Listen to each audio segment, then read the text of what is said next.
Jornal da Manhã, 10h04. Seguimos com mais informações porque o presidente do TSE, Alexandre de Moraes, volta atrás e libera a campanha do governo federal sobre os 200 anos da independência, mas ainda com restrições. Vamos acompanhar com Bruno Pinheiro. Na decisão, o ministro Alexandre de Moraes diz que, na hipótese, o requerente, no caso o governo, ele demonstra o viés educativo e informativo da campanha relacionada à história nacional e com personagens relevantes dentro desses 200 anos. Ao autorizar a veiculação da campanha, o ministro ainda determinou a exclusão do texto que diz: "E essa luta também levamos para o nosso cotidiano, para a proteção das nossas famílias e, sobretudo, para a construção de um Brasil melhor a cada dia." O Brasil celebrará 200 anos de independência em 7 de setembro.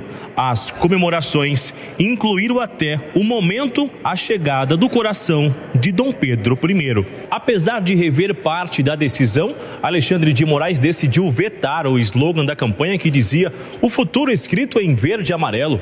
O presidente Jair Bolsonaro recebeu a decisão do ministro Alexandre de Moraes durante a entrevista ao vivo à Jovem Pan News. Bem, nós vamos desfilar verde e amarelo, tá? E são as cores da nossa bandeira, 200 anos de independência, e vai marcar também uma eternidade de liberdade para nós. Então as cores verde e amarelo são do Brasil. Ódio absurda não se compre. Se for verdadeiro isso aí, ódio absurda não se compre. Ponto se mandar eu botar a camisa vermelha, eu não boto. Eu convido a todo mundo. 7 de setembro, 9 da manhã, vou estar em Brasília. Às 15 horas, vou estar lá em Copacabana, pessoal de verde e amarelo, comemorando a nossa independência e a nossa liberdade. A decisão anterior do ministro, da última terça-feira, havia vetado as peças publicitárias às vésperas da eleição, sobre os argumentos de que não havia urgência para a divulgação do material agora, no período mais crítico da campanha eleitoral, e que as cores verde e amarelo e os slogans adotados, "O futuro escrito em verde e amarelo", remetiam a um dos lados da disputa política existente hoje, o bolsonarismo, o que é vedado pela legislação. O gabinete de Moraes informou que a decisão anterior havia sido lançada erroneamente no sistema.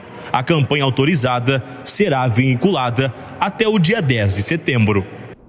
Seguimos com análise e opinião. Cristiano Vilela com a gente. Cristiano, gostaria de escutá-lo. Proibir uma campanha de uma data tão especial, 200 anos da independência, acabou surpreendendo muita gente, né? Agora o ministro volta atrás, permite, mas com restrições. Agora, o receio era justamente que o governo pudesse usar essa data para propagar algumas coisas ligadas à campanha eleitoral. Faz algum sentido para você? Olha, sem dúvida, Daniel, a legislação eleitoral, ela é muito clara, o artigo 73 da Lei das Eleições é muito claro nesse sentido. Não é de hoje que existe esse tipo de restrição. Todas as demais eleições recentes tiveram esse tipo de restrição, os presidentes da República anteriores tiveram esse tipo de restrição, não existe novidade nenhuma. Nós tivemos agora, nos últimos dias, nas últimas 2 semanas mais ou menos, 3 casos onde o governo federal tentou veicular peças publicitárias, 2 delas em pronunciamento, que seria pronunciamento por parte do ministro da Saúde, ministro Queiroga, e agora esse caso referente ao 7 de setembro. Dos 2 casos que foram vedados pela Justiça Eleitoral, um dos casos eu concordo com a vedação, realmente não pelo teor do texto que eu analisei, eu vi que não seria o caso mesmo de se fazer esse tipo de pronunciamento agora.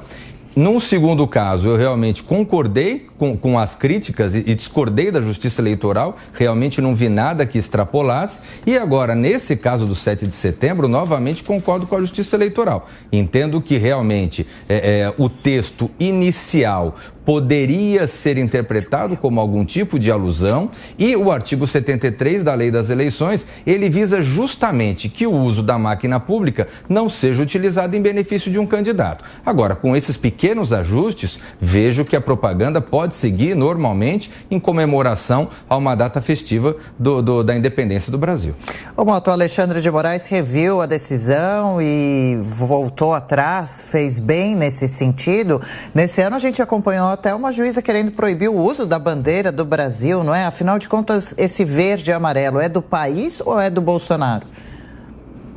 Pois é, Adriana, eu acho que é hora de trazer de novo um debate que já ocorreu, que muita gente acha que é importante, que é o debate sobre a existência da justiça eleitoral, né? A justiça eleitoral é um órgão, é um órgão estranho, porque ela mistura uma função executiva, que é a de operacionar as eleições, com uma função jurídica, que é de julgar as demandas relativas às eleições.